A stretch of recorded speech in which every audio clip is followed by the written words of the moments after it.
Je m'appelle Miles Carter, et d'aussi loin que je me souvienne, je crois que l'amour est censé être comme un retour à la maison, chaleureux, sûr, familier. Lorsque j'ai épousé Delilah il y a 3 ans, j'imaginais notre vie commune comme un courant continu, nous emportant vers des rires et des rêves partagés. Elle était tout ce que je pensais désirer. Suffisamment confiante pour illuminer n'importe quelle pièce, suffisamment charmante pour que les inconnus se sentent comme de vieux amis, suffisamment motivée pour m'inspirer à continuer. Mais ces derniers temps, j'ai commencé à me sentir comme un personnage secondaire dans ma propre vie, un acteur secondaire dans une histoire dont j'avais écrit le texte. Lorsqu'elle m'a invité à dîner avec son cercle intime, Sloan, Marbel et Ivy, j'ai cru voir une bouée de sauvetage. C'était peut-être le moment de me replonger dans l'histoire. Je ne réalisais pas que je tombais dans un piège déguisé en soirée élégante. Je suis arrivé au restaurant 5 minutes en avance, le cœur battant, mêlé d'impatience et d'appréhension. La ville s'étendait dans la pénombre derrière moi tandis que je poussais la porte en laiton orné et pénétrais dans la douce lueur des bougies. L'hôte m'a conduit à une table dans un coin et j'ai aperçu Delilah déjà assise dans une robe noire élégante qui accrochait la lumière à chaque mouvement de tête. Elle affichait un sourire radieux et chaleureux, les yeux brillants jusqu'à ce qu'elle me voie.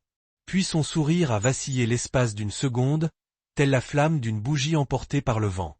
Elle s'est levée, m'a fait un rapide bisou sur la joue, qui semblait préfigurée, et s'est rassis, sans quitter Sloan des yeux.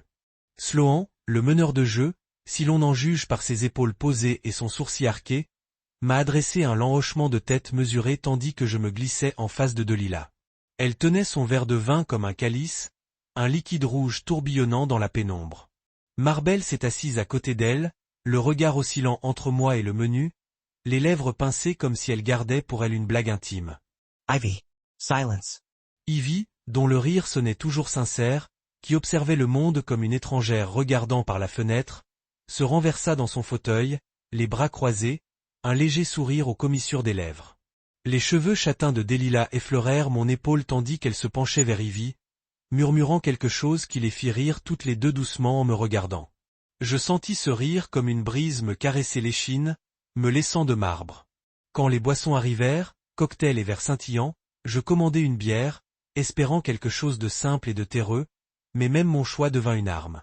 Sloan tourna brusquement la tête vers moi et se pencha, laissant son parfum flotter sur la table. « Jasmin et fumée. Juste une bière ?» demanda-t-elle d'une voix douce et triste, mais 2 fois plus mordante. « Allez, Miles, détends-toi. » La façon dont elle souligna mon nom donnait l'impression d'une provocation plutôt que d'une présentation. Je lui adressai un sourire crispé et bus une gorgée, espérant que le goût de la bûche me rassurerait. Au lieu de cela, j'ai senti une vague. Delilah a écarté une paille et m'a regardé avec ses yeux verts familiers. Ses yeux qui autrefois me fixaient dans le tourbillon chaotique des fêtes du Nouvel An et des séances d'études nocturnes. Maintenant, il me semble lointain. J'ai pensé que tu aimerais cet endroit, a-t-elle dit doucement, bien que son ton n'ait plus la chaleur dont je me souvenais. Je venais ici avec tout le temps. Ses mains reposaient sur la table, paumes vers le bas, comme pour s'approprier le veinage du bois. La table semblait trop petite pour qu'ils puissent tous les 4 me juger de leurs différents angles. À partir de ce moment, la conversation est devenue un piège. Sloan a pris sur elle de me raconter l'histoire amoureuse de Delilah comme si je lisais les notes de bas de page d'une biographie. Elle a décrit Ryan de Barcelone. Si mondain, si passionné, a-t-elle dit, ses doigts effleurant le bord de son verre avec insistance. Puis Troy le sculpteur, grand, silencieux, mystérieux. Marbel a renchéri avant que je puisse l'arrêter. Ivy se laissa aller, les lèvres pincées en un léger sourire narquois, m'observant comme si j'étais le sujet d'une étude anthropologique. Delilah rit avec elle, se penchant vers Sloan, hochant la tête comme si elle m'invitait à voir si les vieilles histoires tenaient la route face au nouveau chapitre. J'essayai d'y ajouter quelque chose de personnel. Une anecdote de notre voyage à Denver. Un souvenir de randonnée à Aspen. Dégueulasse, mais mes mots s'arrêtèrent avant d'atteindre la table. L'air était lourd, chargé de jugements non exprimés qui me serraient les côtes. Je forçai un autre sourire, levai ma bière et m'éclaircis la gorge. « Tu te souviens quand on... » commençai-je. Mais Sloan m'interrompit. « Tu es différent de son genre habituel. »« Miles, dit-elle, et sa voix baissa d'une octave, comme si elle révélait un secret qu'elle savait que j'ignorais. Delilah adorait l'aventure. Son regard glissa sur moi, s'attardant sur mes boutons de manchette et la coupe ajustée de ma veste. Tu es domestiqué. Le mot atterrit entre nous comme une brique. Le rire de Delilah retentit. Vif et un peu cassant. Miles est parfait pour moi, dit-elle en rejetant ses cheveux par-dessus son épaule. Mais parfois, on a besoin de quelqu'un pour nous faire sortir de sa coquille. Elle leva son verre en direction de Sloan comme pour trinquer à une blague. Je sentis mon visage s'échauffer et mon cœur se serrer à parts égales. L'idée n'était pas nouvelle. Je sentais ce changement venir depuis des mois, mais l'entendre prononcer à voix haute. La voir l'embrasser me parut une trahison si soudaine que j'en eus le souffle coupé. Je répondis d'une voix calme, « Je t'aime, Delilah. » Je pensais que ce soir, c'était pour nous, pour rencontrer tes amis, pour apprendre à connaître les gens qui comptent pour toi. Mes mots sonnèrent plus bas que je ne le souhaitais. Mirabelle haussa les épaules et fit tourner le vin importé dans son verre. Nous voulons juste comprendre ce que tu vois en lui, dit-elle doucement. Le sourire d'Yvette vacilla et elle jeta un coup d'œil à Delilah, les sourcils levés. Le dîner arriva en plusieurs services, soigneusement dressés, chaque plat étant une déclaration. Je déplaçais la nourriture dans mon assiette, sans rien goûter, tandis que Sloan les régalait d'histoires sur la façon dont Delilah avait dansé jusqu'à l'aube sur les toits. Comment Troie lui avait construit une sculpture en forme de phénix. Il décrivait chaque détail comme s'il peignait ses vies antérieures sur des toiles que je n'avais jamais touchées. Delilah était assise là, rayonnant d'une étrange fierté à chaque histoire, sans jamais me défendre ni mettre fin au récit. Chaque rire à la table me semblait une brique de plus dans le mur qui me séparait de la femme que je croyais connaître. Au moment du dessert, des cerises flambées dégoulinaient sur un sulle à la vanille. Je me sentais vide. Les lumières tamisées du restaurant n'avaient plus aucun charme. Elles ne faisaient que souligner mon insignifiance. Je repoussai ma chaise, réglai l'addition sans discuter, même si elle s'élevait à près de $500, et me levai. Delilah leva les yeux, arborant cette expression de remords apprise trop tard. « Miles, attends, commença-t-elle, mais je secouai la tête. Profitez bien du reste de votre soirée, dis-je doucement, d'une voix ferme malgré la douleur dans ma poitrine. Je partis sans me retourner, sortant dans l'air frais de la nuit, plus pur que tout ce qui se trouvait dans cette salle à manger. Mon téléphone vibra dans ma poche, mais je l'ignorais. Je n'avais pas besoin de messages ni d'appels. J'avais besoin de calme, et quoi qu'il advienne, je l'affronterais à ma façon, pas comme un pion dans le jeu de quelqu'un d'autre. Dès que je pénétrai dans le restaurant, je sentis la température chuter. Pas la climatisation. C'était une soirée étouffante de juillet, et les portes vitrées étaient à peine fermées que la douce brise du trottoir céda la place au silence qui planait sur les amis de Delilah tel un nuage d'orage. Je la suivis dans le vestibule, le cœur battant la chamade. Chaque battement était une question, dans quoi suis-je entré? Elle me conduisit devant le comptoir de l'hôtesse et dans un court couloir éclairé par des lanternes basses. Un doux jazz s'échappait d'un haut-parleur caché quelque part près du plafond. Depuis le virage d'une banquette, je les vis attendre. Sloan, Marabelle et Ivy, groupés comme des conspiratrices, leur corps se détachant du reste de la salle à manger comme s'ils vivaient dans une orbite privée. Sloan se leva la première, yeux bleus glaciers et peau d'albâtre, tendant la main avec la précision de quelqu'un qui maîtrise l'art de la première impression. Je glissai ma paume dans la sienne et sentis un murmure d'attente comme un fil tendu. « Miles » dit-elle d'une voix mesurée, presque mélodieuse. « Bienvenue » Cette syllabe avait une pointe d'amertume qui me fit déglutir. Marabelle se tenait à côté de moi, repoussant une mèche de cheveux noirs derrière son oreille. C'était le genre de femme dont le regard scrutait les détails, mes boutons de manchette, la coupe de ma veste, les légères marques sur mes chaussures. Elle pencha la tête, sourit et dit « Enfin, Delilah nous a tant parlé de toi. » Les mots étaient polis, mais le sourire n'atteignit pas ses yeux. Au lieu de cela, il brillait quelque chose d'indéchiffrable. Une évaluation? Du scepticisme? Je n'aurais pas pu le dire. Enfin, Ivy, adossée nonchalamment au dossier de la banquette, comme si elle n'avait pas besoin de se tenir debout. Elle arborait un sourire détendu, le genre de sourire désarmant qui semblait sincèrement amusé. Son rire sur les chaises que je l'avais déjà vu occuper avait toujours été une invitation. Ce soir, c'était une énigme. Elle me fit un petit signe de tête et un doux « Enchanté, Miles ». C'était comme un appât, et je réprimai l'envie de demander « Vraiment ? Pourquoi me testes-tu » Delila vint se poser à côté de moi, ses doigts effleurant les miens en se glissant sur le banc. Elle rayonnait de confiance, mais ce n'était pas la chaleur du retour à la maison que j'avais espéré. C'était triomphal, comme si elle m'entraînait dans un spectacle qu'elle avait répété sans moi. Elle posa une main sur mon avant-bras. « Ils sont tellement impatients de vous connaître enfin, » dit-elle. Je voulais la croire, dissiper le frémissement de nervosité qui me serrait la poitrine, mais le sourire narquois de Sloan en se retournant vers sa compagne en disait long. C'était un spectacle, pas des retrouvailles.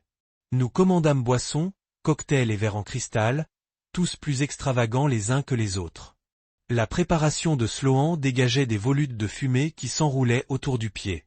Marbel choisit un Bordeaux importé, aussi sombre que de l'encre renversée. La boisson d'Yvet arriva dans une grande flûte, des bulles s'élevant comme des murmures effervescents. Lorsque le serveur me demanda mon choix, je dis « Juste une bière, s'il vous plaît ».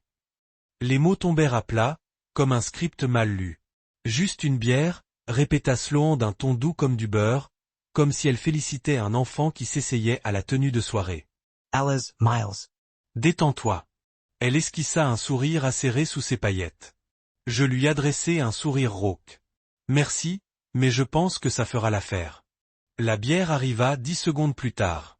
Je serrai le verre, espérant que son cuivre froid me calmerait. Au lieu de cela, il tremblait dans ma main. Delila se pencha, levant les yeux vers Sloan avec cette intimité qu'elle partageait avec ses femmes. « Il est vraiment différent, » dit-elle doucement, comme si elle me révélait un secret qui valait la peine d'être partagé.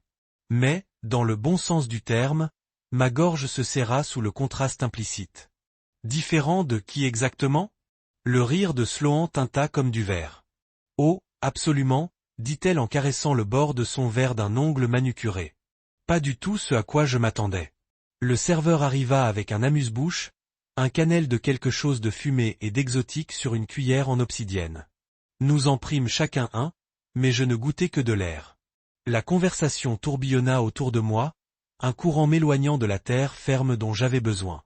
Sloan raconta avec délectation comment Delila avait un jour pris un vol improvisé pour Barcelone afin de rendre visite à son ex-petite amie, Ryan, apparemment, et comment elle s'était habillée dans son atelier d'artiste expatrié, entourée de toiles qui sentaient la peinture à l'huile et le regret.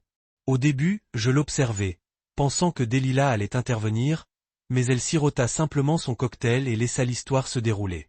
Mirabel ajouta des détails sur Troy, le sculpteur, beau et sombre, qui avait autrefois sculpté le profil de Delila dans le marbre. Ivy rit doucement, repoussant une mèche de cheveux derrière son oreille, et dit « Et n'oublie pas Léo, le DJ qu'elle a rencontré à Esa. » Il fit tourner du vinyle jusqu'à l'aube, juste pour qu'elle puisse danser pieds nus sur le sable. Ils se penchèrent l'un vers l'autre comme si chaque souvenir murmuré réaffirmait leur lien. Un lien qui, visiblement, ne m'incluait pas. J'essayais de parler plus fort pour les ramener au présent. Nous rentrions tout juste de Denver. Delila et moi avons escaladé les rochers rouges et mes paroles sont mortes entre l'intention et le souffle. Un instant s'est écoulé. Puis Sloan m'a interrompu. Ça a l'air charmant, Miles. Mais tu n'es pas vraiment. Du genre adrénaline, n'est-ce pas? Son sourire était indulgent, comme si elle venait de tapoter la tête d'un chiot qui essayait de lui attraper la queue. Delila a ri, un rire éclatant qui semblait déplacé à côté du vin silencieux dans ma poitrine. C'est plutôt un gars qui me réconforte, a-t-elle dit. Tu sais, la stabilité. Les mots sont restés suspendus entre nous comme un verdict. J'ai dégluti difficilement. La stabilité n'est pas une mauvaise chose, ai-je dit d'une voix ferme. J'aime savoir où j'en suis. Vraiment?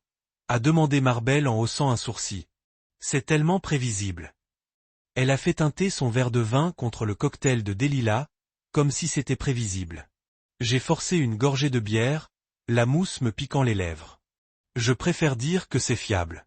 Leurs rires ont sauté par-dessus la table. Le sourire d'Yvet vacilla une fraction de seconde, l'empathie vacillant dans ses yeux avant qu'elle ne la masque. Fiable? Répéta-t-elle doucement. Puis elle marqua une pause, se penchant en avant. Vous savez, je respecte ça chez certaines personnes. Son ton était sincère, mais je pouvais presque entendre la réserve tacite. Chez certaines personnes, pas chez Delila. Le repas avança. Les entrées arrivèrent, puis une course, chaque plat plus raffiné que le précédent. Des coquilles Saint-Jacques fraîches nichées dans des flaques d'eau d'agrumes. Du filet mignon découpé à la table, rose et scintillant. Je ne goûtais que la discorde.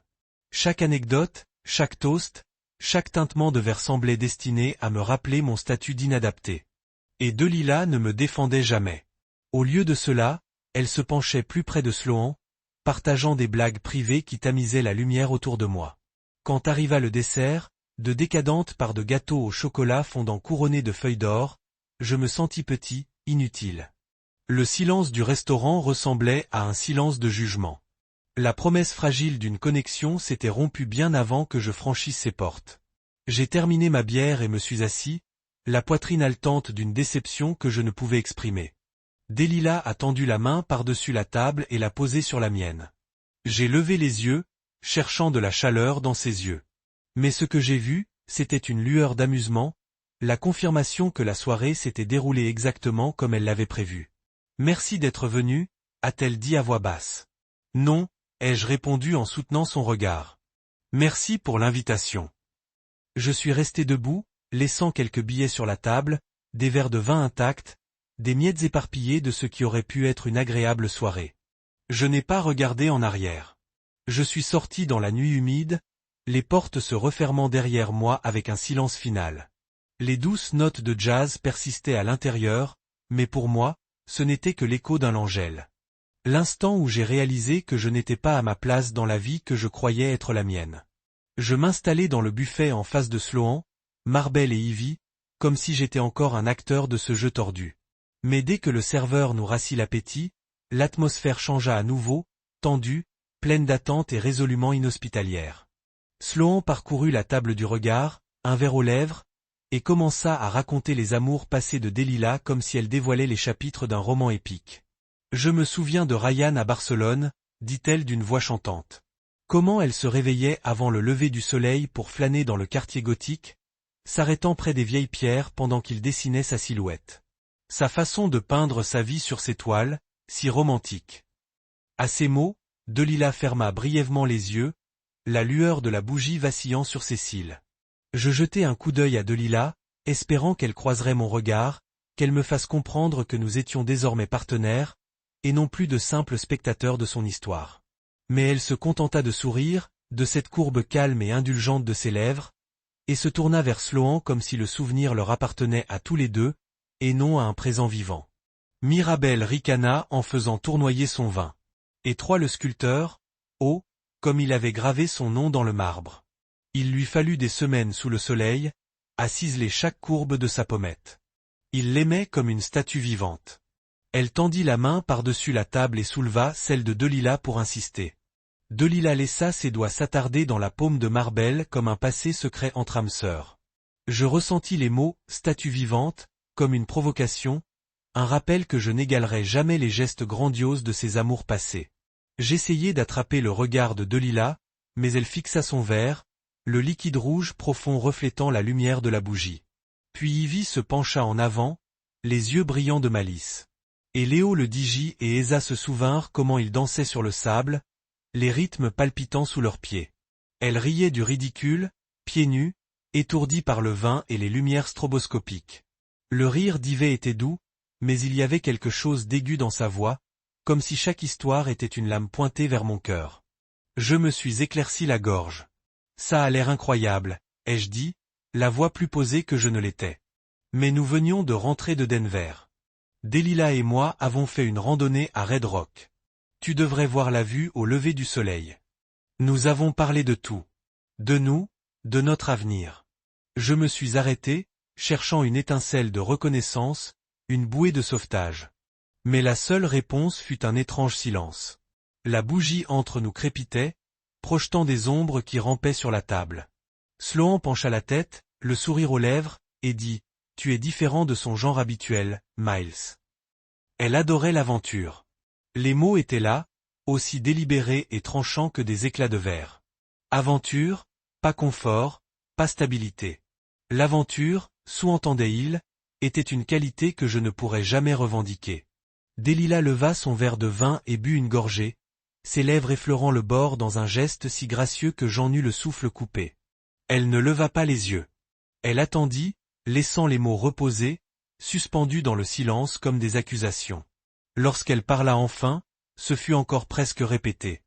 Nous avons tous des forces différentes.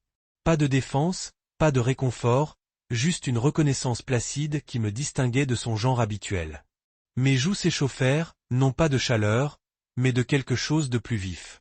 La prise de conscience cuisante d'être devenue une étrangère dans un cercle auquel j'avais adhéré en espérant appartenir. Je forçai un rire, espérant briser la tension pour leur rappeler que j'étais toujours là. Toujours des kilomètres. Eh bien, je commençai à poser mon verre d'eau si délibérément que je l'entendis presque claquer sur le bois. Parfois, c'est une aventure différente qui est nécessaire. Une aventure plus calme, mais tout aussi riche de sens.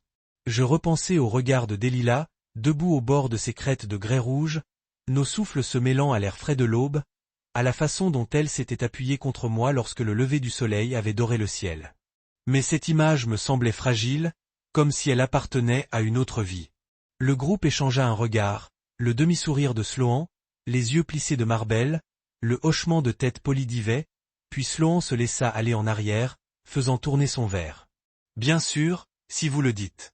Son ton suggérait qu'elle ne me croyait pas, que mon affirmation d'une autre aventure était risible. Le serveur apporta notre entrée, de délicates filaments de baille de mer pour Sloan et Marabelle, un risotto aux champignons sauvages pour Ivy, et pour Delilah, une spécialité du chef servie sous une cloche en argent. Je commandai le steak, saignant à point, comme je l'aimais. Mais lorsqu'il arriva, je le découpai sans conviction, mâchant machinalement. Les saveurs se mêlèrent. Chaque bouchée me semblait une répétition de quelque chose dont je ne connaissais plus le texte. Le bavardage du groupe reprit, mais ce n'était plus une conversation. C'était un commentaire, comme une émission en continu disséquant ma valeur. Je les entendis mentionner que Delilah avait besoin de quelqu'un d'excitant. Que le rire surgissait quand elle dansait, pas quand elle restait assise. La voix d'Yvet perça, douce mais ferme, même si parfois on a besoin de quelqu'un pour garder les pieds sur terre. Je me tournai vers elle, surprise. Était-ce de l'empathie ou une autre pique? Elle s'est exclamée et je me suis demandé si elle avait pitié de moi ou si elle essayait simplement de se protéger. Delilah croisa le regard d'Yvet et elles échangèrent un regard qui en disait long. Un accord tacite passa comme une torche. Je m'éclaircis à nouveau la gorge, essayant une dernière fois de m'approprier ce moment. J'aime qui elle est quand nous sommes ensemble, dis-je à voix basse. Et je pense qu'elle est encore plus elle-même dans les endroits plus calmes que dans n'importe quelle grande aventure. Mes mots me semblaient vulnérables sur la langue, comme si j'exposais une blessure secrète. Delilah fronça les sourcils, comme surprise par mon aveu. Sloan se pencha en avant, les sourcils levés. « C'est mignon, Miles. »« Vraiment ?» dit-elle avec un sourire étrangement serein. Mais la douceur seule ne fait pas de feu d'artifice. La metapore me picua. J'imaginais des feux d'artifice exploser derrière mes yeux, mais aucune étincelle ne jaillit.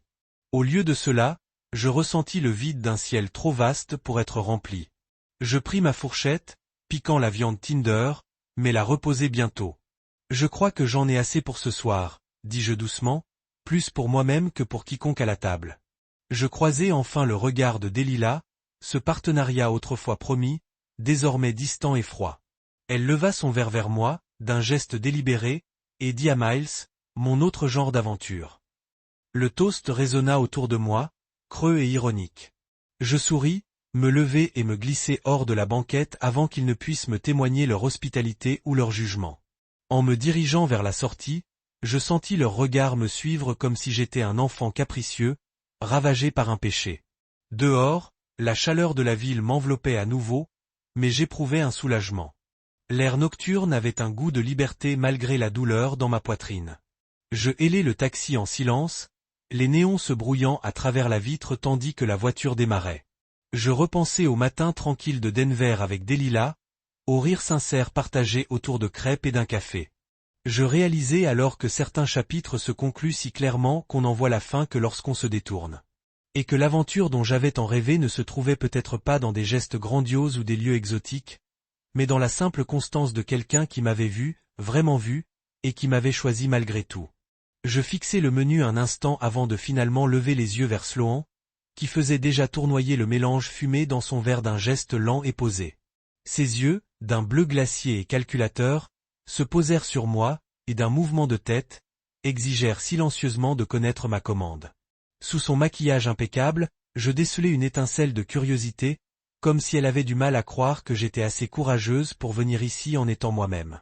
Je refermai le menu, le posai à plat sur la table et dis « Je prendrai une bière, s'il vous plaît ». Les mots me parurent plus lourds que prévu, comme si j'avais révélé une vérité secrète sur ma personnalité. Les lèvres de Marbel s'incurvèrent en un doux sourire qui n'atteignit pas ses yeux. « Juste une bière », répéta-t-elle d'un ton plus critique que curieux. Rien de plus festif, haussa-t-elle un sourcil si haut que son expression en devint presque théâtrale. Festif. Le mot résonna dans mon esprit tandis que Delilah, assise à côté d'elle, tendait la main pour me caresser, comme pour se sentir normal. Son contact était chaleureux, mais la conviction qui le sous-tendait semblait fragile.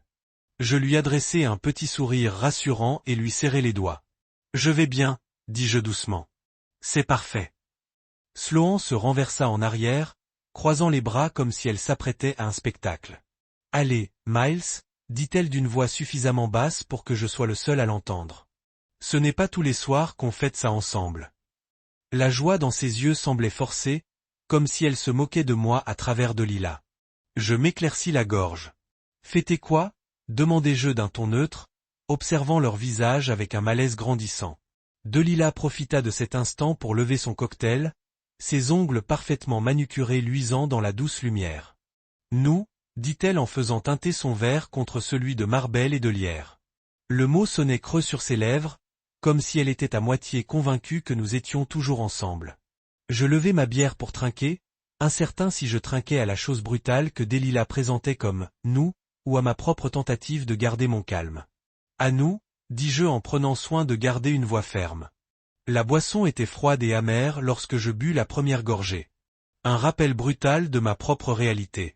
Le serveur revint avec 4 assiettes d'amuse-gueules, de minuscules bouchées exquises destinées à nous mettre en appétit. Mais le goût du saumon fumé associé au caviar m'échappa. J'étudiais les amuse-gueules comme j'étudiais les personnes en face d'eux. Moi, cherchant un point d'ancrage authentique. Marbel se pencha et tapota son verre de vin. « Alors, Miles », commença-t-elle d'un ton léger, mais inquisiteur. « Depuis combien de temps êtes-vous marié avec Delilah ?» Je réprimai un soupir. Je le leur avais déjà dit une douzaine de fois, mais leur façon de poser la question me semblait chargée de sens. « 3 ans, répondis-je en déglutissant. Presque exactement, le regard d'Ivy se posa sur Sloan, et je décelai une lueur de sympathie dans ses yeux avant qu'elle ne la masque sous une politesse neutre. « 3 ans, répéta-t-elle comme pour mesurer le poids de la durée. C'est incroyable comme le temps change les gens. Delilah rit, un rire puissant. Les gens changent, dit-elle en levant à nouveau son verre. N'est-ce pas pour cela que nous sommes là? L'animation était claire. Nous étions réunis pour célébrer le changement. J'ai bu une dernière gorgée de bière, espérant que le froid sur ma langue calmerait mes nerfs. Alors, vous devriez me dire ce que nous célébrons, ai-je dit, attirant leur regard vers moi. Je parlais calmement, mais intérieurement, mon cœur battait comme un tambour dans une cathédrale silencieuse. Sloan reposa son verre avec un soupir maîtrisé. On célèbre Delilah, dit-elle d'une voix chaleureuse, les yeux brillants de son enthousiasme éprouvé. Elle se lance dans un nouveau projet, une collaboration avec Léo, si je ne me trompe pas. Elle regarda Delilah, qui baissa les yeux vers ses genoux comme prise au dépourvu. Ma gorge est Sarah. Léo, le digi qui traitait autrefois Delilah comme une reine sur les plages d'Ibiza, l'homme dont le retour en ville était la rumeur tacite au sein du groupe. Je réalisais alors que l'invitation à dîner avait moins à voir avec moi qu'avec leur projet. Célébrer le nouveau projet de Delilah sonnait comme un toast à son prochain chapitre, un chapitre auquel je ne participerais pas. Je portais un amuse-gueule à mes lèvres, mâchant lentement, gagnant le temps de digérer. Marbel frappa légèrement dans ses mains, attirant l'attention sur elle. N'est-ce pas merveilleux? La créativité de Delilah, son intrépidité, commença-t-elle. Et pour la première fois, je remarquai que son admiration n'était pas, s'adressa à moi. Ivy hocha légèrement la tête, mais son regard se détourna comme si elle connaissait la vérité, mais refusait de participer à la mascarade. Puis Sloan intervint. Et c'est pour ça qu'on est là pour l'encourager. Elle leva son verre, et sans le vouloir, Delilah leva le sien. Leurs bouches s'incurvèrent en un sourire d'essai tandis que, sans trouver les mots, je levai ma bière, la confession d'acier soudain lourde dans ma paume. On est si fier de toi, dit Sloan d'une voix pleine de sincérité. Ou peut-être était-ce une projection. J'ai hâte de voir ce que toi et Léo allez faire ensemble. La sentence atterrit entre nous avec le poids d'un verdict. J'ai croisé le regard de Delilah, cherchant un éclair de regret ou d'excuse. Au lieu de cela, je n'ai vu que de la détermination, un changement presque imperceptible qui signalait sa volonté d'aborder la prochaine étape de sa vie, avec ou sans moi. J'ai senti quelque chose se briser en moi. Une fracture si silencieuse que j'ai à peine remarqué le moment où cela s'est produit. Tandis qu'il parlait de la réputation de Léo, ses relations dans le monde de la musique, son talent pour réinventer les vieux tubes, je me suis installé confortablement et j'ai écouté, reconstituant ce que j'avais manqué. Les mois d'appels téléphoniques tard le soir, les textos enthousiastes que Delilah prenait pour des bavardages professionnels, les réunions chuchotées qu'il prétendait anodines. Chaque fragment dressait le portrait d'un avenir auquel je ne serais jamais invité. Ma bouche s'est asséchée et j'ai pressé la canette de bière contre mon front, espérant que le métal froid me sortirait du brouillard. Mais le brouillard n'a fait que s'épaissir, enveloppant ma poitrine, me comprimant jusqu'à ce que chaque respiration ressemble à un choix entre la noyade et la suffocation. Je reposai la bière avec un tintement plus fort que n'importe quel toast. Bon, dis-je en me levant avant de perdre mon sang-froid. Je crois que j'en ai assez. Ma voix semblait lointaine, comme si je parlais sous l'eau. Le silence retomba sur la table. Les sourcils de Sloan se haussèrent. Les joues de Marabelle s'empourprèrent de surprise. Les lèvres d'Ivy s'entr'ouvrirent d'inquiétude. Delilah posa sa main sur le bras, mais sa prise était faible, comme si elle avait peur de s'accrocher. Miles, attends, commença-t-elle, la voix tremblante entre la défense et la déception. Je repoussai sa main doucement, mais fermement. Non, dis-je d'une voix basse mais résolue. J'en ai assez pour fêter ça ce soir. Je fouillai dans ma poche pour trouver mon portefeuille, en laissant de quoi payer ma part, et ajouter quelques billets supplémentaires par habitude. J'essayais toujours d'être le partenaire généreux que j'étais autrefois. Je glissai l'argent au centre de la table et leur lançai un dernier regard. Profitez du reste de votre soirée, dis-je, les mots ayant un goût amer. Puis je me retournai et m'éloignai. Dehors, l'air humide de la nuit m'enveloppait comme un linceul. Pourtant, c'était infiniment plus authentique que le confinement parfumé de cette salle à manger. Mon cœur battait fort tandis que je cherchais mes clés, la tête pleine de questions. Comment avais-je pu manquer les signes? Quand étais-je devenu l'accessoire de sa performance? En déverrouillant la portière de ma voiture et en montant à bord, je réalisai que je ne reconnaissais plus l'homme qui je lui tendais encore la main en public, lui qui rêvait encore de conversations nocturnes avec Alpenlo. Cet homme avait été éclipsé par quelqu'un que je connaissais à peine. Et en cédant ma place à cette table, je retrouvais un peu de moi-même, un peu d'authenticité. La nuit passa d'inconfortable à cruelle, me laissant à la fois à vif et engourdi. Après les premières tournées de boissons, dans le défilé interminable de vieilles histoires sur les ex de Delilah, j'avais espéré que le dîner retrouverait un semblant de normalité, peut-être un rire partagé, une allusion à nos rénovations, ou au moins une trêve momentanée face à leur surveillance incessante. Mais au lieu de cela, Marbelle fouilla dans son sac et en sortit son téléphone, l'ouvrant avec un geste théâtral qui semblait répéter. En quelques secondes, elle feuilletait des albums photos comme si elle organisait une exposition des amours passés de Delilah. La première image était celle de Delilah en robe d'été blanche à bord d'un yacht, ses cheveux au vent encadrant son visage comme un halo, et Ryan, l'artiste de Barcelone extraordinaire, tenant un pinceau dans une main et un verre de champagne dans l'autre. La scène semblait chantée et dorée comme une carte postale de la vie de quelqu'un d'autre.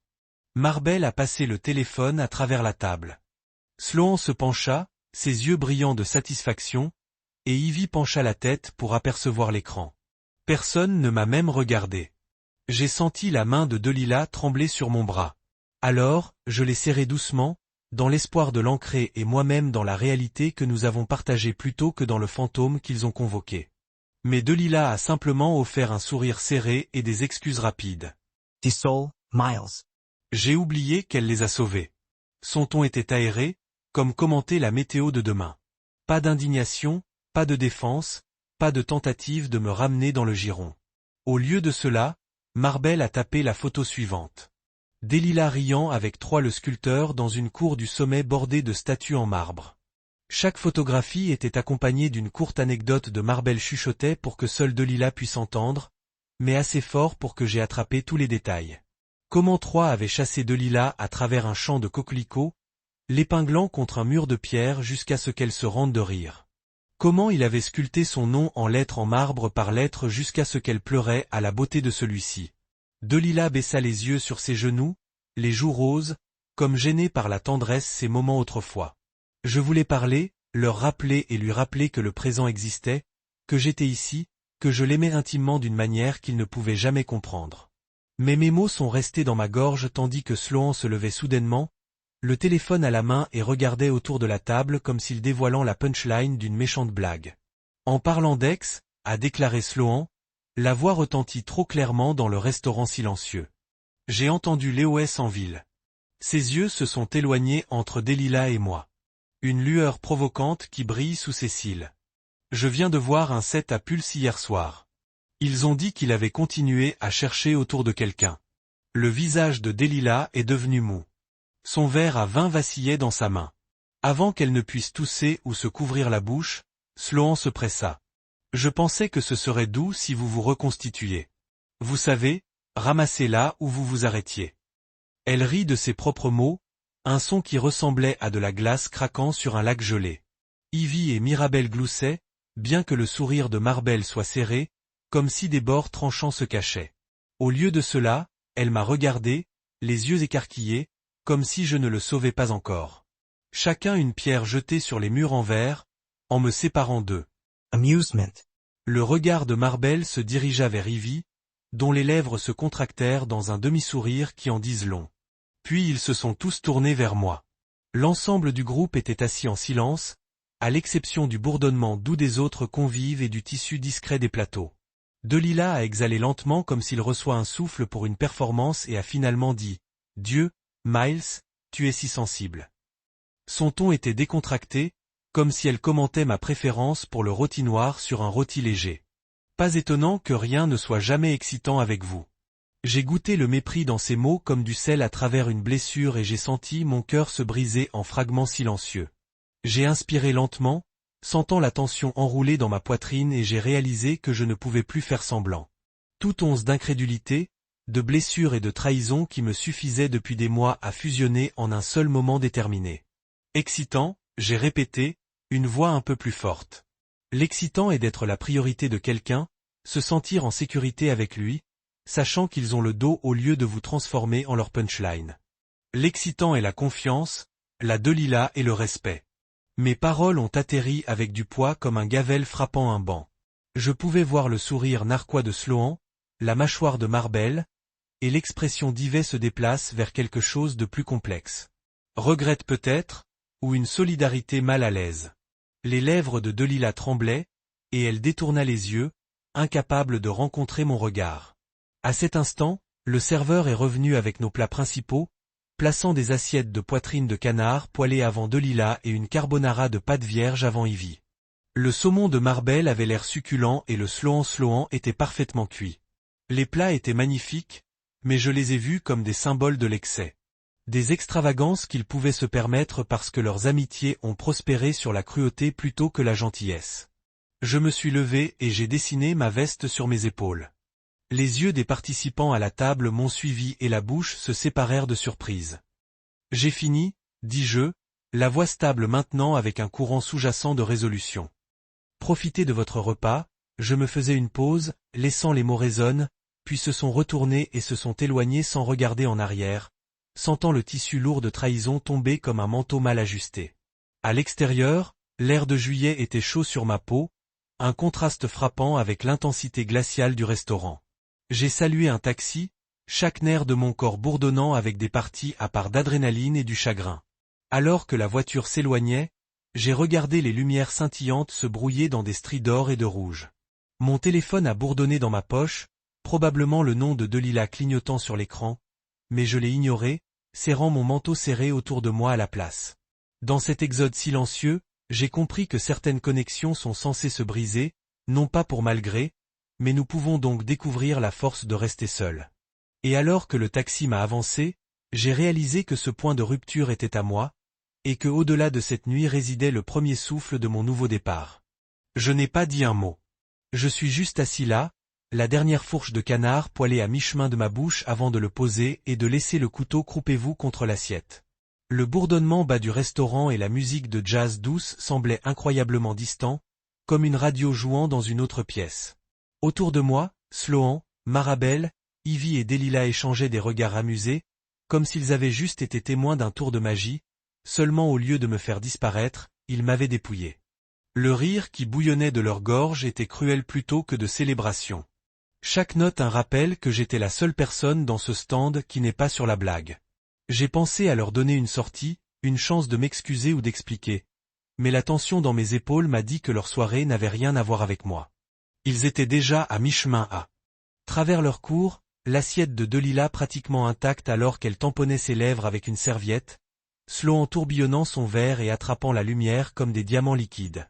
Marabelle arracha à sa salade, les feuilles froissant sous ses doigts tandis que Ivy s'assit en arrière, les bras croisés, me regardant la façon dont on regarde un oiseau en train de faire le bord de sa cage. Mon rôle, j'ai réalisé, n'était jamais d'appartenir. Je n'étais qu'un spectateur, un papier d'aluminium pour leur histoire commune, une toile sur laquelle ils ont peint les gloires passées de Delilah. Lorsque la facture est arrivée, j'ai baissé le chèque, près de $500 pour un dîner qui m'avait coûté plus que de l'argent. Le total m'a regardé comme une accusation, le coût de mon humiliation détaillé en 3 parcours, pour les cocktails et une bouteille de vin que je n'ai jamais touché. J'ai glissé le chèque dans le dossier en cuir et l'ai remis à l'hôte inquiet de Delilah, forçant mes lèvres dans un sourire poli. Le serveur m'a remercié, s'est incliné légèrement et s'est retiré dans la brume de la lumière des bougies et de la conversation étouffée. J'ai ressenti le poids du dossier de la facture dans ma main, une encre m'éloignant de ce cercle électrique de dédain. Sans un mot, j'ai atteint mon portefeuille et j'ai sorti une pile de factures, suffisamment pour couvrir ma part, leurs boissons, les apéritifs extravagants et une grande pointe. J'ai placé l'argent méthodiquement dans le dossier, lisse les bords pour qu'il avait l'air soigné. Mes mouvements ont été délibérés, pratiqués.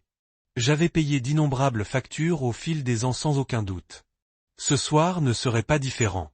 Aucun épanouissement dramatique, pas besoin d'une scène. Mon départ serait aussi calme et propre que ma vie avait paru jusqu'à ce qu'il me montre à quel point c'était fragile. J'ai glissé le dossier à travers la table vers eux. Les doigts de Delilah se contractèrent, mais elle ne m'a pas arrêté. Ne vous inquiétez pas, murmura-t-elle, la voix petite et vaincue, comme la dernière bougie scintillante avant l'obscurité. J'ai haussé un sourcil, mais je n'ai pas répondu. Ses amis m'ont regardé, leur visage de masque de curiosité polie, a été bordé de quelque chose de plus sombre. Sloan courbait dans un mince sourire, et je me demandais si elle croyait que je les laissais entendre. Leur conseil a rivalisé le projet de loi lui-même. Même lorsque cette gentillesse a rencontré l'indifférence, je me suis penché en arrière et j'ai rencontré les yeux de Delilah pour la première fois ce soir-là, à la recherche d'une trace de la femme qui m'avait fait croire en nous. Au lieu de cela, j'ai vu un étranger, une femme dont les rires sont venus facilement à mes dépens, dont le plaisir est venu de me regarder rétrécir sous le regard de son ami. J'ai avalé devant la bosse dans ma gorge et je me suis tenu, lissant les rides de ma veste. L'air. La chaleur du restaurant s'est transformée en un éclat de jugement suffocant. J'ai rassemblé mes clés de ma poche, j'ai mis mon manteau sur mon bras et je leur ai offert un dernier geste de séparation, soigné, composé, irrévocable. Profitez du reste de votre nuit, dis-je, la voix calme et mesurée, bien que mon cœur batte dans mes oreilles. Les mots se sont installés entre nous comme un arrêt complet à la fin d'un essai. Les yeux de Delilah s'écarquillèrent de surprise, comme si elle comprenait finalement que je partais pour de bon cette fois. Les lèvres de Marabelle se séparèrent comme si elle pouvait dire quelque chose, mais aucun son ne s'est échappé de sa gorge. L'expression d'Ivy s'est adoucie un instant, et j'ai pensé avoir vu une sympathie scintiller là-bas, mais tout aussi rapidement, il a disparu. Sloan a simplement fait un clin d'œil, un geste calculé et dédaigneux qui a fait ramper ma peau. Je n'ai pas attendu de réponse. Je me suis retourné et je suis sorti du restaurant, les planchers en bois poli et les tables de l'Inenclade se relâchant derrière moi dans un flou de la lumière des bougies et des conversations murmurées. Une fois que j'ai traversé la porte lourde et senti l'air humide de la ville me laver, j'ai pris une profonde inspiration, remplissant mes poumons de liberté et de soulagement. La nuit était vivante avec le bourdonnement lointain de la circulation et la lueur intermittente des lampadaires, chaque lumière promettant que le reste de ma vie s'étire devant moi, vaste et non écrite. J'ai marché vers ma voiture en silence, chaque étape réaffirme ma propre valeur. Mon droit d'être plus qu'un accessoire à l'histoire de quelqu'un d'autre. Dans le siège du conducteur, j'ai regardé mon reflet dans le rétroviseur, les yeux larges, la bouche réglée dans une ligne déterminée. J'ai commencé le moteur, le grondement de la voiture se rassurant dans sa vibration ordinaire, et je me suis éloigné du trottoir. Quand je suis rentré chez moi, le vide de l'appartement m'a accueilli d'une manière qui m'a surpris. Pas de rire familier, pas de parfum de son parfum se mêlant au mien, juste le bourdonnement calme du réfrigérateur et la douce lueur de la réverbère filtrant à travers les stores. J'ai ouvert le réfrigérateur, attrapé un hamburger restant dans un récipient à emporter à l'arrière et les chauffer au micro-ondes. Le grésillement de la viande tel qu'il se réchauffait était étrangement réconfortant, comme le motif de pluie rassurant sur un toit. Je me suis installé sur le canapé, burger à la main, et j'ai éteint mon téléphone pour que le monde cesse de demander mon attention. Je me suis assis dans le calme, à mâcher de manière pensive, laissant le goût du fromage fondu et de la viande assaisonnée me rappeler comment les petits plaisirs pouvaient encore m'ancrer. Mon esprit a couru avec les événements de la soirée, les barbes, les trahisons, la finalité de mon départ, mais je laisse ces pensées dériver et s'éteindre sans s'y accrocher. L'appartement était sombre, à l'exception de la lueur de télévision en sourdine où un talk-show tark-tark en fin de soirée s'est effondré en arrière-plan, des voix riant de choses que je ne me souciais pas de savoir. Je grignotais mon hamburger, sirotant la limonade froide d'un verre et laisse le rythme constant de la mastication et de la respiration me guide vers moi. Quand le hamburger a disparu, j'ai plié l'emballage et je l'ai jeté à la poubelle. Je m'étendais sur le canapé, les bras derrière ma tête et regardais le plafond. Ma poitrine était plus légère maintenant, comme si un poids que je ne savais même pas que je portais avait été levé. Le silence n'était pas solitaire. C'était une toile vierge. J'ai fermé les yeux et laissé mes pensées s'installer, ressentant un poulant et régulier de soulagement et de possibilités. Ce soir avait été la leçon la plus chère de ma vie à plus d'un titre. Mais alors que je coulais plus profondément dans les coussins, j'ai réalisé que le coût de la séjour avait été bien plus élevé. En lâchant prise, j'avais récupéré quelque chose que j'avais presque oublié. Le droit d'être traité avec respect, la liberté de choisir ma propre histoire et la connaissance que certains chapitres, peu importe combien de temps ils durent, sont censés se terminer. À 23h14, ma porte trembla si fort que je pensais que les charnières se briseraient. Je viens de finir de décoller l'emballage du dernier frire de mon hamburger lorsque le martèlement est venu. Mon cœur a frappé alors que je m'accroupis par le coup de pied, regardant à travers le petit verre. Le visage de Delilah a rempli le cadre. Le mascara a strié ses joues, les cheveux emmêlés autour de ses épaules, les yeux rouges et frénétiques. Derrière elle, la lueur du couloir a sculpté sa silhouette en soulagement dramatique. Ma mâchoire a serré, des souvenirs de l'humiliation de la soirée surfaçant comme des vagues contre un rivage fragile. J'ai ouvert la porte une fissure. Delilah a poussé en avant sans hésitation, s'effondrant contre moi. Miles, elle sanglota, sa voix craquant. S'il vous plaît, ses bras enroulés autour de moi, trempant ma chemise avec des larmes. J'ai gelé, le goût de la bière rassit toujours sur ma langue. Avant de pouvoir parler, Jalen s'est intensifié à côté de moi. Il a rempli la porte d'une autorité calme. Grand, régulier, ses yeux étincelants avec un feu protecteur. Il a glissé un bras autour des épaules de Delilah et l'a presque inauguré à l'extérieur. Miles n'est pas disponible, a-t-il dit, firme vocale. Revenez quand tu te souviens comment respecter ton mari. Delilah sobs affably. Elle regarda de Jalen à moi, la confusion et la blessure dans son regard. S'il te plaît, murmura-t-elle à nouveau, tendant ma main, mais je n'ai pas bougé. J'allant la guider dans le couloir doucement mais avec insistance. Nous pouvons parler demain, a-t-il dit, voix basse. En ce moment, vous devez comprendre ce que vous voulez réellement. J'ai fermé la porte doucement derrière eux, le clic sur le pen dormant sonnant incroyablement fort dans le silence. J'ai pressé mon dos contre le bois frais et laissé ma tête tomber vers l'avant, les yeux se fermant. Mon appartement était sombre, la lueur des lumières de la ville s'infiltrant à travers les stores et les rayures minces. J'ai senti mon pouls lent de son rythme effréné, chaque battement faisant écho à la même question. Pourquoi devrais-je ouvrir la porte à quelqu'un qui avait passé les dernières heures à me démolir? Les minutes passaient comme des heures. L'éditeur en moi a pulsé avec les tremblements de la trahison. Je me suis souvenu de la façon dont Delilah m'avait supplié, sa voix brute et plaidant. Juste les mots prononcés trop tard. Je me souviens de la position inébranlable de Jalen, ses paroles nettes mais vraies. Le respect n'était pas négociable. Lentement, je me suis décollé de la porte et j'ai coulé au sol, les jambes croisées, le dos penché contre le bois. Mon téléphone est allongé sur la table basse vibrant avec insistance. Je ne l'ai pas atteint. Au lieu de cela, je laisse le silence me remplir. Les souvenirs de la soirée ont clignoté. Le sourire narquois de Sloan. Mirabelle's Ricer. La vigilance amusée d'Yvet. Le rire de Delilah à mes dépens. Puis j'ai ressenti une chaleur à mes côtés. La main de Jalen sur mon épaule alors qu'il avait parlé pour moi. J'ai fermé les yeux et inspiré un souffle stable, l'odeur de sa cologne s'attardant comme une assurance. Finalement, la vibration s'est arrêtée. J'ai frotté mes tempes. La douleur dans ma tête correspondait uniquement à la douleur dans mon cœur.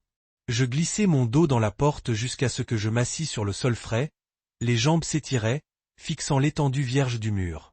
La nuit à l'extérieur fredonnait avec un trafic lointain et le faible murmure de la ville.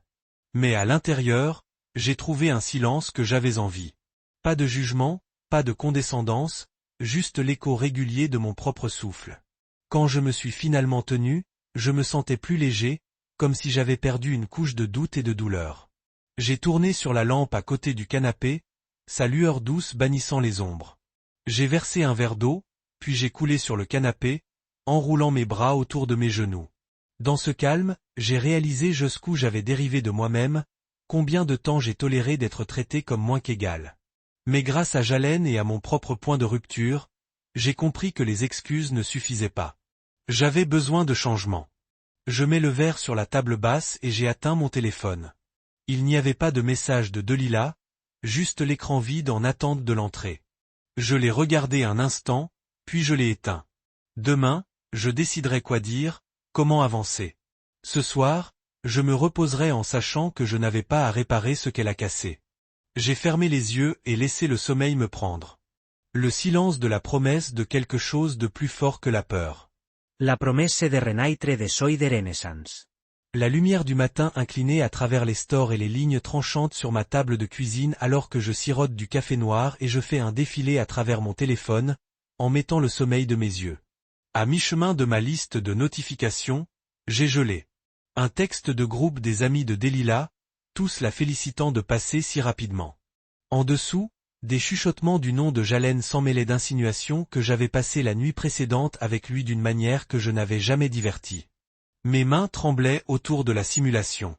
Le moulin à rumeurs avait commencé avant même de sortir du lit. J'ai rejoué la veille. Le battement à ma porte, les larmes de Delilah, la défense inébranlable de Jalen.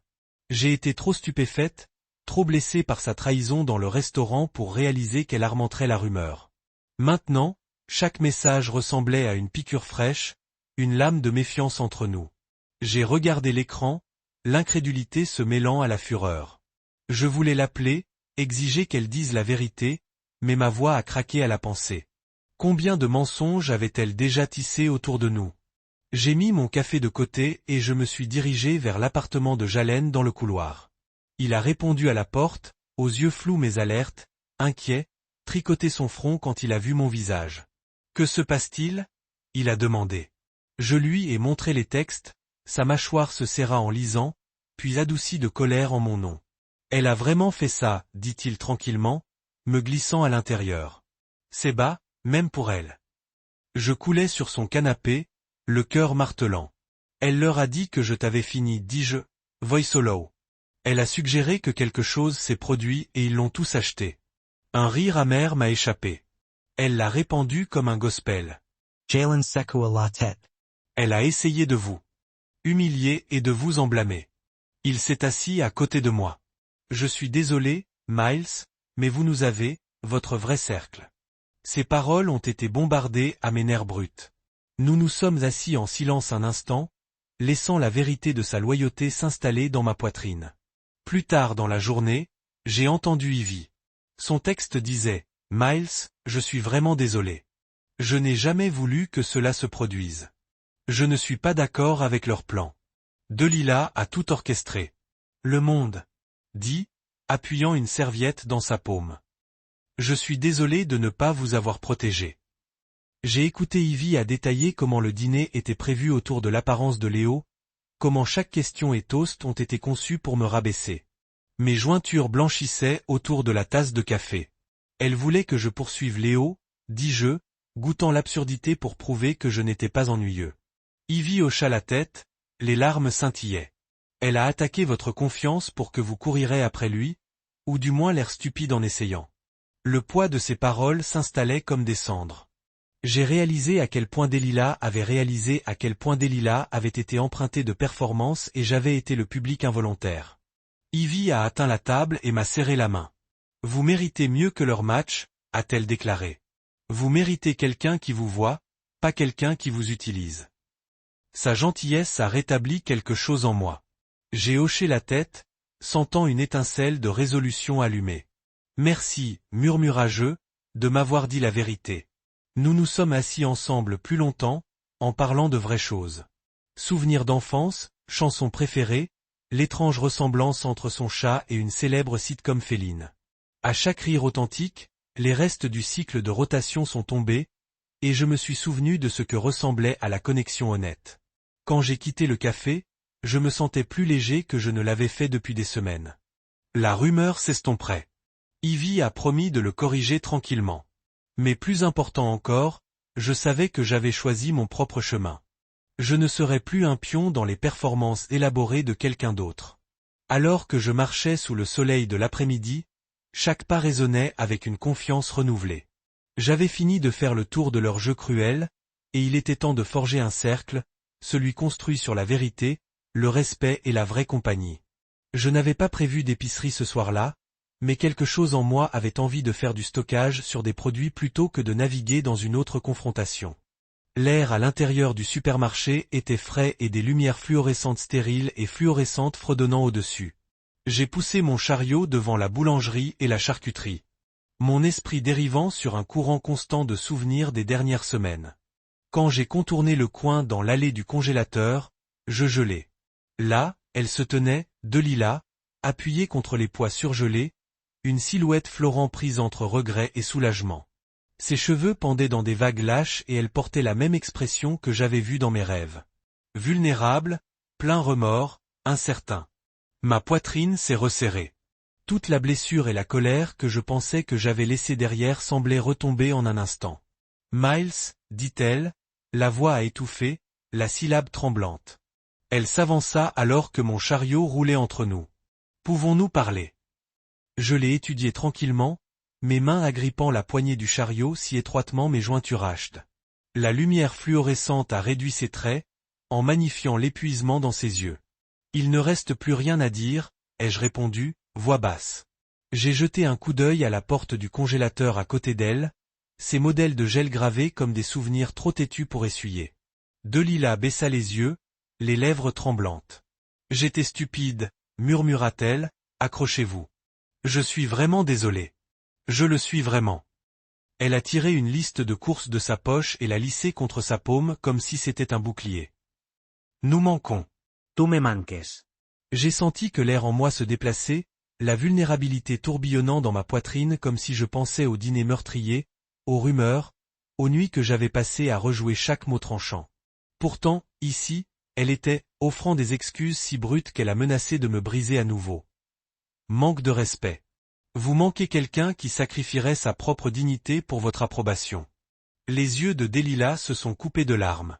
Elle a ouvert la bouche, puis l'a fermée, à la recherche de mots qui ne sembleraient pas creux. Enfin, elle a dit, « J'essayais de leur prouver quelque chose et à moi-même. J'ai oublié ce qui compte vraiment. » J'ai pensé à la façon dont Delilah avait l'habitude de m'ancrer, ses rires s'infiltrant dans les coins silencieux de mon cœur, en train de tourner des espaces vides dorés. Vous avez oublié qui nous étions, dis-je doucement. Et j'ai passé des semaines à me souvenir. Elle hocha la tête, des larmes traçant le chemin mouillé dans ses joues. J'ai remarqué le panier à ses pieds. Asparagus, des agrafes simples, les petits conforts de la vie ont des objets similaires. En commençant par Ariel. Ne signifierait pas de retourner dans le passé. Cela signifierait reconnaître ma propre croissance. Je ne sais pas si nous pouvons revenir en arrière, dis-je enfin, la voix calme. Mais je crois que les gens peuvent changer. J'ai rencontré son regard, voyant Aube scintiller là-bas. Vous devez d'abord le prouver. Delilah hocha la tête, une larme s'échappant. Y comprens. J'ai basculé la tête vers mon chariot. Vous voulez finir de faire du shopping ensemble? J'ai offert. Elle sourit timidement et ensemble, nous avons continué. Deux personnes marchant des chemins séparés, transportant les leçons de notre histoire commune alors que nous faisions des achats dans une solidarité silencieuse sous le bourdonnement de ces lumières brillantes et sans climatisation. Je n'ai jamais imaginé que la fin d'une histoire serait le début d'une autre. Mais j'étais là, debout dans la cuisine brillante de l'appartement d'Ariel. Le soleil du matin incliné à travers les fenêtres et jetant des motifs dorés sur le comptoir. L'odeur de café fraîchement moulu a rempli l'air, se mêlant à l'odeur du basilic et de l'ail de la sauce mijotée sur le poêle. Ariel a déménagé avec une grâce sans effort, coupant des tomates cerises pour notre frittata, son rire bouillonnant alors qu'elle racontait une catastrophe culinaire de son enfance. Je me penchai contre le comptoir, les bras croisés, la regardant, la façon dont ses yeux se plissa vers les coins, la douce inclinaison de sa tête lorsqu'elle se concentrait sur une tranche de poivre vert.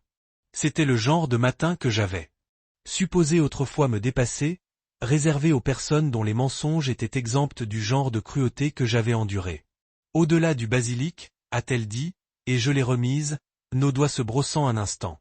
L'étincelle qui m'a traversé était chaleureuse et stable, pas une flamme qui menaçait de tout brûler.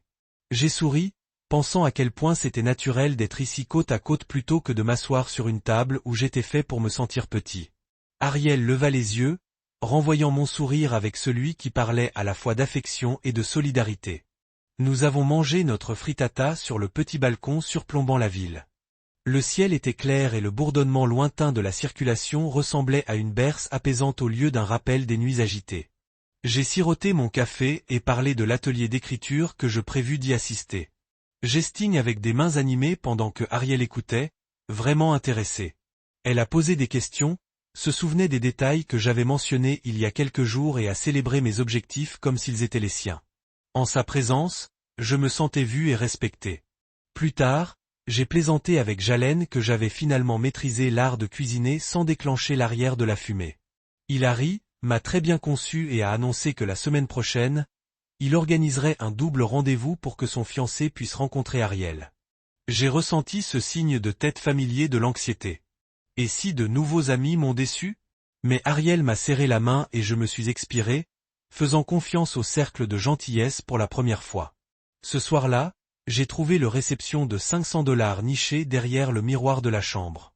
Il était toujours assis là, un rappel de combien j'avais payé pour apprendre une leçon que j'aurais aimé comprendre plus tôt. Je l'ai ramassé et j'ai regardé les chiffres. Le coût total a fait défiler à l'encre noire. Ensuite, je l'ai déchiré en deux, en regardant les pièces tomber au sol. L'acte était symbolique. Une finale, la couture du passé me garde.